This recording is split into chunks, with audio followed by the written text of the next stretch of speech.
வணக்கம் மக்களே. நான் இந்த தமிழ்நாட்டை சேர்ந்த ஒரு இளைஞன்.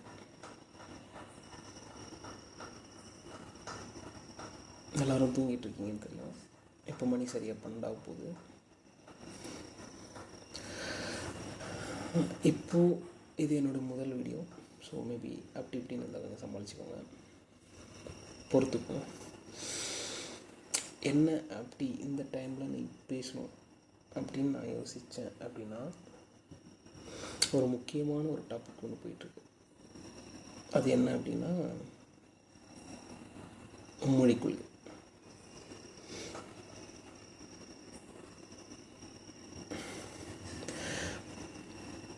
எனக்கு மீசை பிடிக்கும், நல்லா அப்படி பண்ணிகிட்ருக்கேன்.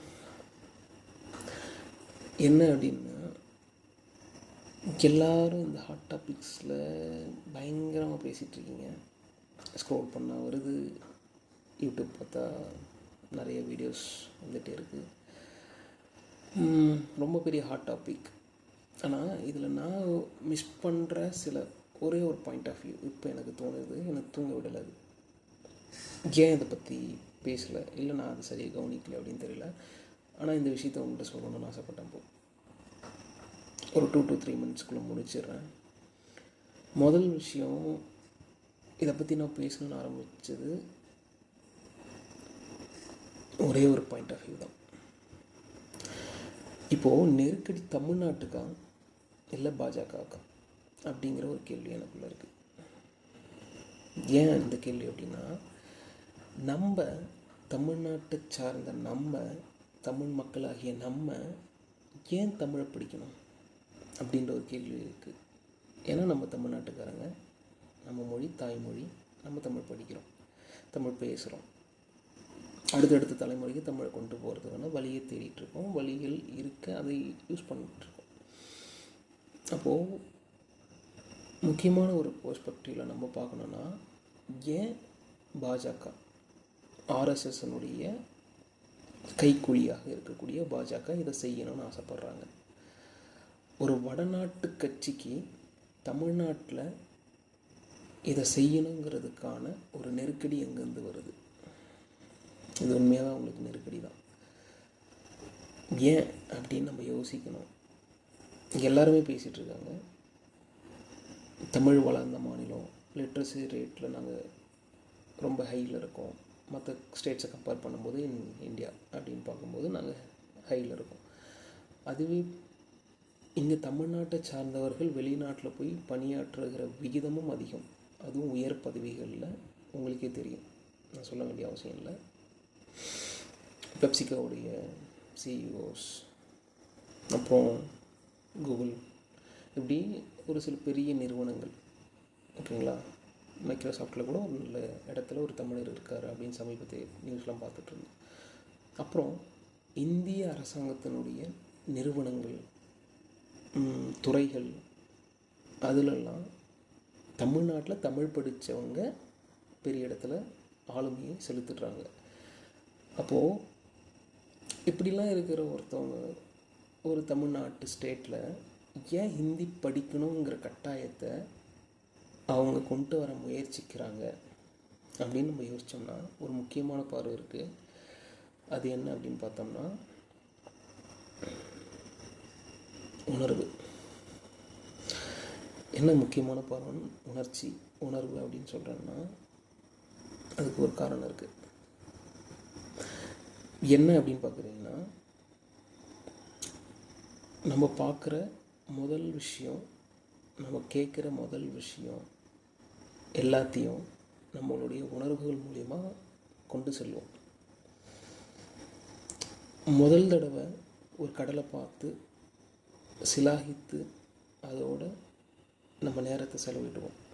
ஆனால் அந்த விஷயத்தை மற்றவங்களோட பேசும்போது அந்த உணர்வுகளை ஒரு சாதனை வழியாக நம்ம கடத்துவோம், ஓகேங்களா. அதுவே தான் ஒரு காதல்லையும் நடக்கும். ஒரு காதலில் நம்மளுடைய மன உணர்வுகளை ஒரு சாதனம் எளிமையாக கடத்த நமக்கு உதவி பண்ணும், ஓகேங்களா. இப்போது அந்த ஒரு சாதனத்தை அவங்க கைப்பற்ற நினைக்கிறாங்க. அப்போ என்னவா இருக்கும் அது அப்படின்னு யோசித்தோம்னா, அதுதான் மொழி. இந்த நெருக்கடி ஏன் பாஜகவுக்கு இருக்குது அப்படின்றத ஃபஸ்ட்டு நம்ம தெரிஞ்சுக்கணும். ஏன் இருக்குது அப்படின்னா, அது ஏன் உருவாக்கப்பட்டது அப்படின்னா, இங்கே தமிழ் மக்களுடைய உணர்வு மொழி சார்ந்த உணர்வாக மேலோங்கி இருக்கும், இனம் சார்ந்த உணர்வாக மேலோங்கி இருக்கும்.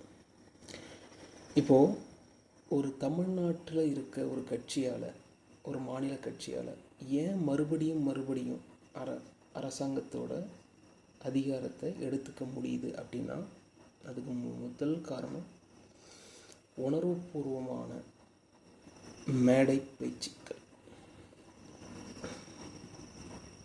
சொன்னல, காதலில் நம்மளுடைய உணர்வுகள் எப்படி சொல்லுவோம், மொழி வழியாக, ஒரு கவிதை வழியாக எழுதி கொடுப்போம். ஆனால் அதை நம்மளே படித்து கொடுக்கும்போது, நம்மளே அதை கவிதையாக சொல்லி நம்ம காதலிக்கிட்ட ப்ரப்போஸ் பண்ணும்போது இங்கே அப்போ ஒன்று நடக்கும், ஒரு மேஜிக்கல் மூமெண்ட்ஸ். ஓகேங்களா? முதல் விஷயம் அதுவே. கடலை பார்த்து சிலாகிச்சு அந்த நினைவுகளை நம்மளுடைய மொழி, அது ஒரு சாதனம், பவர்ஃபுல் வெப்பன். அது வழியாக நம்மளுடைய நண்பர்களுக்கும் நமக்கு பிடிச்சவங்களோடையும் அதை பகிர்ந்துக்கும் போது அது ரொம்ப பெரிய ஒரு எக்ஸ்பீரியன்ஸ் கொடுக்கும். அதுதான், அந்த சாதனத்தை தான் இப்போது அவங்க கைப்பற்றணும் அப்படின்னு நினைக்கிறாங்க. ஆனால் பயப்பட வேணாம், இப்போ அவங்களால பண்ண முடியாது. அவங்களுடைய டார்கெட் நம்ம கிடையாது. நம்மளாம் படிச்சிட்டோம், நான் வேலைக்கு போயிட்டுருக்கேன், நீங்களும் இருக்கலாம், போக போகிறவங்களா இருக்கலாம். இந்த ஜென்ரேஷன் அவங்க பார்க்கல. அவங்களுடைய டார்கெட் எதுவாக இருக்குது அப்படின்னா, வரக்கூடிய ஜென்ரேஷன்ஸ், இந்த 2K கிட்ஸ் அப்படின்னு சொல்லுவாங்கள்ல, இவங்களையும் தாண்டி அவங்க இன்னும் போயிட்டாங்க மேலே. சின்ன வயசுலேருந்தே எல்லாரையும் அனலைஸ் பண்ணுறாங்க.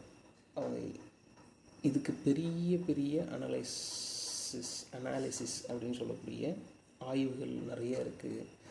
இதை பற்றின நிறைய ரிப்போர்ட்ஸை கேதர் பண்ணுற வேலையை பாஜக பண்ணிகிட்டே இருக்காங்க.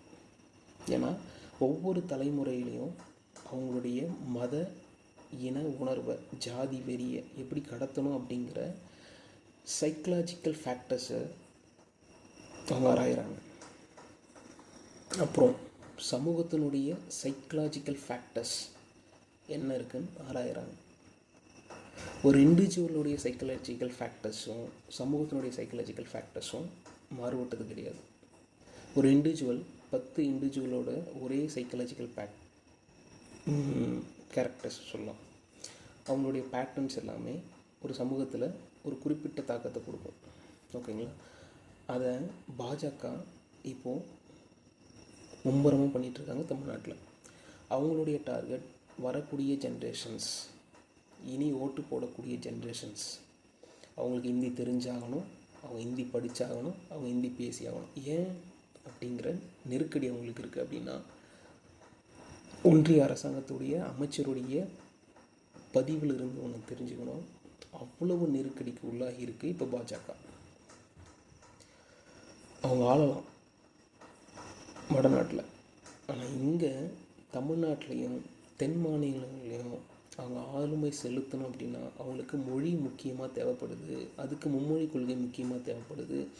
அதை கொண்டு வரதுக்கான வேலையை அவங்க பண்ணிகிட்ருக்காங்க. ஒரு எக்ஸாம்பிள், ஜல்லிக்கட்டு போராட்டம். நம்ம ஜல்லிக்கட்டு போராட்டத்தை ஒரே நாளில் நடத்தி ஒரே நாளில் முடிக்கலை. ஓகேங்களா? அதுக்காக நம்ம உருவாக்கிய மேடைங்கிறது ரொம்ப பெருசு. ஒவ்வொரு மாநிலத்துலேயும் நம்மளை பற்றி பேச வச்சோம். ஒவ்வொரு மாவட்டத்துலேயும் அதுக்கான பல போராட்டங்கள் இருந்துகிட்டே இருந்தது. பல விதத்தில், பல வடிவத்தில் எல்லாரும் அவங்களால முடிஞ்ச சப்போர்ட்டை பண்ணிகிட்டு இருந்தாங்க. அப்போது அதுக்கு இன்னும் நல்ல சப்போர்ட் கொடுத்தது அப்படின்னு ஒன்று பார்த்தோம்னா, பாடல்கள், பேச்சுகள், அந்த நேரத்தில் வெளியான நிறைய மேடை பேச்சுகளும் நிறைய அறிஞர்களுடைய விவாதங்களும் அப்புறம் நம்மளுடைய சினிமாக்கள் இடம்பெற்ற பாடல்களும் அதுவும் நம்ம மறுக்க முடியாது. அந்த நேரத்தில் அப்படி மொழியால் ஒரு உணர்வு கடத்தி அந்த போராட்டத்தை நல்லபடியாக நடத்தி நம்மளுடைய உணர்வை மீட்டெடுத்தோம். நம்மளுடைய ஒரு கலாச்சாரத்தின் அடையாளத்தினுடைய ஒரு கொண்டாட்டத்தை ஏதோ ஒரு வெளிநாட்டு கம்பெனி தடுக்குதுங்கிற கோபத்தை நம்ம உணர்வுபூர்வமாக காட்டணும். அதற்கான ஒரு ரிசல்ட்டாக கிடைச்சது தான் நம்ம காளைகளுக்கு நம்ம கொடுத்த மரியாதையால், நம்ம கொடுத்த சப்போர்ட்னால நமக்கு திருப்ப கிடைச்சது தான் ஜல்லிக்கட்டு. ஓகேங்களா? இப்போ அந்த மொழி போராட்டத்தினுடைய ஒரு டெப்த்து என்னவாக இருக்கும், அதனுடைய ஆழம் எப்படி இருக்கும் அப்படிங்கிற ஒரு சாம்பிள் தான் இந்த ஜல்லிக்கட்டு போராட்டம் பாஜகவுக்குலாம். ஏன்னா பாஜக மட்டும் ஏன் பாயிண்ட் பண்ணுறேன் அப்படின்னா, காங்கிரஸும் மேபி அவங்க திங்க் பண்ணலாம், இதுக்கு முன்னாடி பண்ணியிருக்காங்க, அவங்களும் இந்த மாதிரியான சில விஷயங்களை ஸ்டார்ட் பண்ணியிருக்காங்க, ஆனால் பண்ண முடியல அவங்களால. ஆனால் இதை மும்முரமாக பண்ணக்கூடிய பாஜக இந்த மாதிரியான சில சாம்பிள்ஸை வச்சு இதனுடைய டெப்த்து என்னவாக இருக்கும் அப்படிங்கிறது உங்களுக்கு நல்லா தெரியும். அதனால் இதை சுலபமாக கொண்டு வர முடியாதுன்னு உங்களுக்கு தெரியும். அதனால் பல நெருக்கடிக்கு உள்ளாகி இருக்காங்க. அந்த நெருக்கடியினோட உச்சம்தான் எங்களால் நிதியை கொடுக்க முடியாது, நீங்கள் படிக்கணும், ஹிந்தியை படிக்கணும், இல்லைன்னா தர முடியாது அப்படிங்கிற ஸ்டேட்மெண்ட்டு. அந்த நெருக்கடியின் உச்சம்தான் அந்த ஸ்டேட்மெண்ட்டு. இப்போது என்ன நெருக்கடி அப்படி அவங்களுக்கு அப்படின்னா, இதுதான் அவங்க பேசுகிற அந்த பொய்க்கூற்றுகளை வடநாட்டில் எப்படி பண்ணுறாங்க அப்படிங்கிற விஷயத்த நமக்கு இங்கேருந்தே பார்த்து தெரிஞ்சுக்கிறோம். இங்கேருந்து சில யூடியூபர்ஸ் அங்கே போய் வீடியோ எடுத்து போட்டதை பார்த்து தெரிஞ்சுக்கிறோம். அப்புறம் அங்கே இருக்க வீடியோஸையும் அங்கே இருக்க சில சம்பவங்களையும் பார்த்து நம்ம தெரிஞ்சுக்கிறோம், ஓகே இப்படிலாம் இருக்காங்க அங்கே அப்படின்றத. அதை இங்கே அவங்க நிறுவ முயற்சிக்கிறாங்க. ஓகேங்களா? அப்போ அந்த முயற்சிக்கான மும்பரமான பணியை தான் இப்போ ரொம்ப தெளிவாக பண்ணிகிட்ருக்காங்க. இங்கே விவாதங்களில் பேசக்கூடிய எல்லா கட்சியை சார்ந்த தலைவர்களும், எல்லா அமைப்புகளை சார்ந்த பேச்சாளர்களும் தலைவர்களும் அவங்களுடைய பொறுப்புகளில் இருக்கவங்களும் ஒன்று நல்லா கவனிங்க. நீங்கள் இந்த வைட் வியூவிலையும் நீங்கள் பேசணும். என்னென்னா, இந்த நெருக்கடி அவங்களுக்கு ஏன் உருவாகுது அப்படிங்கிறத நீங்கள் சொல்லணும் நல்லா தெளிவாக மக்களுக்கு. அவங்க இங்கே வந்து பேசுகிறதுக்கான ஒரு சாதனம் மொழி. அந்த மொழி அவங்களுக்கு மிகப்பெரிய தடையாக இருக்குது. ஒரு வடநாட்டு தலைவர் இங்கே வந்து பாஜகவினுடைய வடநாட்டு தலைவர் இங்கே வந்து பேசணும்னா அவங்களுக்கு முதல் அடியே மொழியில் விழுது. ஒரு திருக்குறளை தப்பாக பேசி, நமக்கு தெரியும் எப்படி ட்ரோல் பண்ணுறோன்னு, அதே போல் தான் எல்லா விஷயத்தையும் அவங்களுக்கு மிகப்பெரிய அடி ஃபஸ்ட்டு எதில் விழுதுன்னா மொழி. இப்போ இந்த மொழியில் கிடைக்கிற இந்த அடியை எல்லாம் சரி பண்ணணும்னா அடுத்தடுத்த தலைமுறை ஹிந்தி தெரிஞ்ச தலைமுறையாக இருக்கணும். இங்கே ஹிந்தி வந்து பேசினாலும் அதை புரிஞ்சிக்கக்கூடிய தமிழ்நாட்டுக்காரங்களாக நம்ம இருக்கணும். ஆனால் தமிழ் மொழி பேசலாம், அவங்களுக்கு அது பிரச்சனை இல்லை. ஆனால் ஹிந்தியும் தெரியணும். ஏன்னா அவங்க பேசுகிறத நம்ம புரிஞ்சுக்கிறதுக்கு ஹிந்தி தெரியணும் நமக்கு. ஓகேவா? அவங்களுக்கு தமிழ் தெரியணுங்கிற அவசியம் இல்லை. அந்த ஸ்டேட்மெண்ட்டில் இருந்து இப்போ அவங்க பேசிகிட்ருக்காங்க. இப்போ அவங்க ஒவ்வொரு எலெக்ஷன்லேயும் இங்கே வந்து இந்த எலெக்ஷன் எங்களோட இது, அடுத்த எலெக்ஷன் நாங்கள் சிஎம், இப்படிலாம் பேசுகிறதெல்லாம் சும்மா போய் சும்மா நம்மளை பண்ணிகிட்ருக்காங்க. பேசலாம், ஆனால் இங்கே இருக்க இன்டெப்த் பாலிட்டிக்ஸ் வேறு. ஏன்னா நான் ஒரு காலேஜ் பிஎஸ்சி மட்டும் படிச்சுட்டு ஒரு சாஃப்ட்வேர் கம்பெனியில் ஒர்க் பண்ணிகிட்ருக்கேன். என்னாலேயும் இந்த பாலிட்டிக்ஸ் பேச முடியுது அப்படின்னா எனக்கு பின்னாடி ஒரு பாலிட்டிக்ஸ் ஃபேமிலி இருக்குது. பாலிட்டிக்ஸ் ஃபேமிலினா பாலிட்டிக்ஸில் ரொம்ப காலமாக இயங்கிக்கிட்டு இருக்க என்னோடய ஃபேமிலி. ஸோ அதனாலே எனக்கு இந்த சின்ன சின்ன கொஞ்சம் அறிவு இருக்குது, அதை பற்றினா ஒரு நாலேஜ் இருக்குதுன்னு வச்சுக்கோங்களேன். அறிவுன்றதை விட, அறிவுனா ரொம்ப பெருசு இல்லை, ஒரு நாலேஜ் இருக்குது. பாலிட்டிக்ஸ்னால் ஒரு புரிதல் இருக்குது, அதை பற்றின ஏதோ ஒரு பார்வை இருக்குது. அப்போது நான் 12 மணிக்கு தூங்காமல் என் தூக்கத்தை கலைக்கிற அளவுக்கு ஒரு விஷயம் நடந்துகிட்ருக்குன்னா அப்போது இதை பற்றி பேசணுன்னு தான் பேசுகிறேன். ஓகேங்களா? இந்த பார்வையையும் மக்கள்கிட்ட நீங்கள் கொண்டு சேருங்க. அரசியல் கட்சி தலைவர்கிட்ட நான் சொல்லிக்கிறது இதுதான். ஒவ்வொரு மேடை பேச்சாளர்கள்ட்டையும் நான் வேண்டி கேட்டுக்கிறது இதுதான். தமிழக மக்களாகிய உங்கள்கிட்டையும் நான் கேட்டுக்கிற ஒரே விஷயம், நீங்கள் இந்த பார்வையும் யோசித்து பாருங்கள். நம்ம ஏன் ஹிந்தி கற்றுக்கணும்? இந்த ஸ்டேட்மெண்ட் இருக்குல்ல, நீங்கள் ஹிந்தி கற்றுக்கோங்கிற ஸ்டேட்மெண்ட்டை நம்ம தெரியாது போடாங்கிறது வேறு, போடா எனக்கு தெரியாதுங்கிறது வேறு. ஆனால் அதை சொல்கிற இடத்துல நம்ம என்றைக்கும் இருக்கணும்னா, அந்த கர்வம் நமக்கு என்றைக்கும் இருக்கணும்னா, ஏன் அவங்க நம்மளை படிக்க சொல்கிறாங்கங்கிற பார்வையை நம்ம பெருசாக்கிக்கிட்டே இருக்கணும்.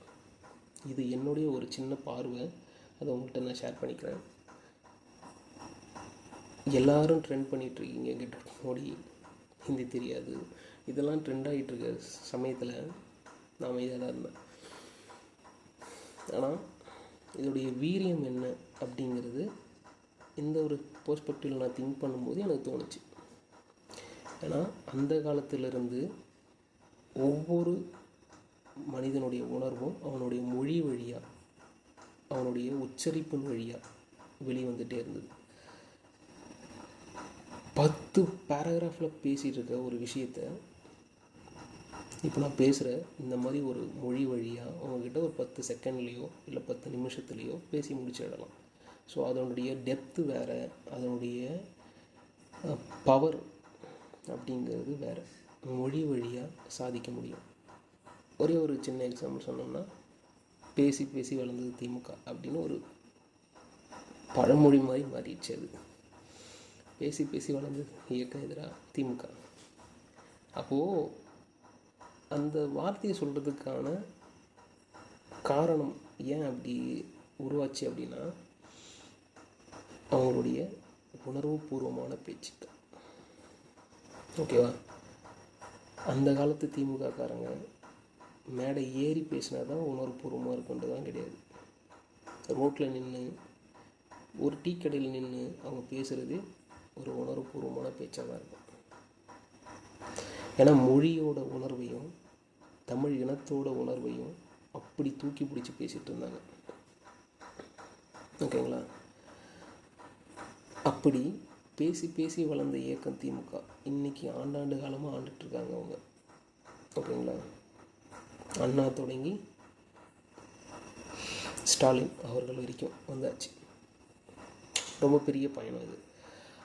அப்போது இந்த மொழிக்கான, இந்த பேச்சுக்கான ஒரு டெப்த்து என்னவாக இருக்குன்றதை இந்த ட்ராவல் மூலிமா நீங்களே தெரிஞ்சுக்கோங்க. இது ஒரு முக்கியமான ஒரு எக்ஸாம்பிள். ஏன் திமுக நான் சொன்னேன்னா, நம்ம தமிழ்நாட்டில் 2 கட்சி தான் நான் பார்த்த வரைக்கும். ஒன்று அதிமுக, திமுக. இந்த 2 தலைவர்களுமே எனக்கு பிடிக்கும். ஏன்னா 2 பேரும் போட்டி போட்டு நான் படிக்கிறப்போ நிறைய சலுகைகள் வாங்கியிருக்கேன். Scholarship, cycle, laptop, TV. எங்கள் வீட்டுக்கு ஃபஸ்ட் டைம் கலைஞர் டிவி தான் வந்தது. எப்படி சொல்லிகிட்டே போகலாம், நிறைய பெனிஃபிட்ஸ் எனக்கு இருந்தது. அப்போது நான் இந்த வீடியோவை போட்டு இதை உங்கள்கிட்ட சொல்லணும் அப்படிங்கிறது எனக்கு தோணுச்சு, சொல்கிறேன். நீங்கள் இப்படியும் யோசிங்க. இது தமிழ்நாட்டுக்கான நெருக்கடியே இல்லை. அந்த பாயிண்ட் ஆஃப் வியூவிலேருந்து கொஞ்சம் நகர்ந்து பார்த்தீங்கன்னா, பாஜகவுக்கும் ஆர்எஸ்எஸ் சித்தாந்தக்காரங்களுக்கும் மிகப்பெரிய நெருக்கடி தமிழ்நாட்டால் கொடுக்கப்பட்டுக்கிட்டே இருக்குது. அந்த நெருக்கடியை சமாளிக்க முடியாமல் அவங்க எடுத்துகிட்ருக்க அடுத்தடுத்த முயற்சிகள் தான் இப்படி வெளிவந்துகிட்டே இருக்குது. அதனுடைய ஒரு உச்சபட்ச கருத்து தான் அந்த அமைச்சர் பேசினது. ஒன்றிய அமைச்சர். ஓகேங்களா? ஸோ இதை பற்றியும் பேசுங்க. இதுக்கப்புறம் நிறைய கண்டென்ட்டை பாஜக கொடுக்கும், அதை பற்றியும் பேசலாம். அடுத்து அதிமுகவுக்காக காத்துட்ருக்குங்க. அடுத்து அதிமுகவில் என்ன நடக்குது, என்ன பண்ணிகிட்ருக்காங்க, அவங்களுடைய பார்வையை எப்படி மாற்றணும் அப்படிங்கிறத பற்றி என்னுடைய பார்வையை நான் ஷேர் பண்ணிக்கணும்னு ஆசைப்பட்றேன். பார்ப்போம் அடுத்த வீடியோவில். பாய்.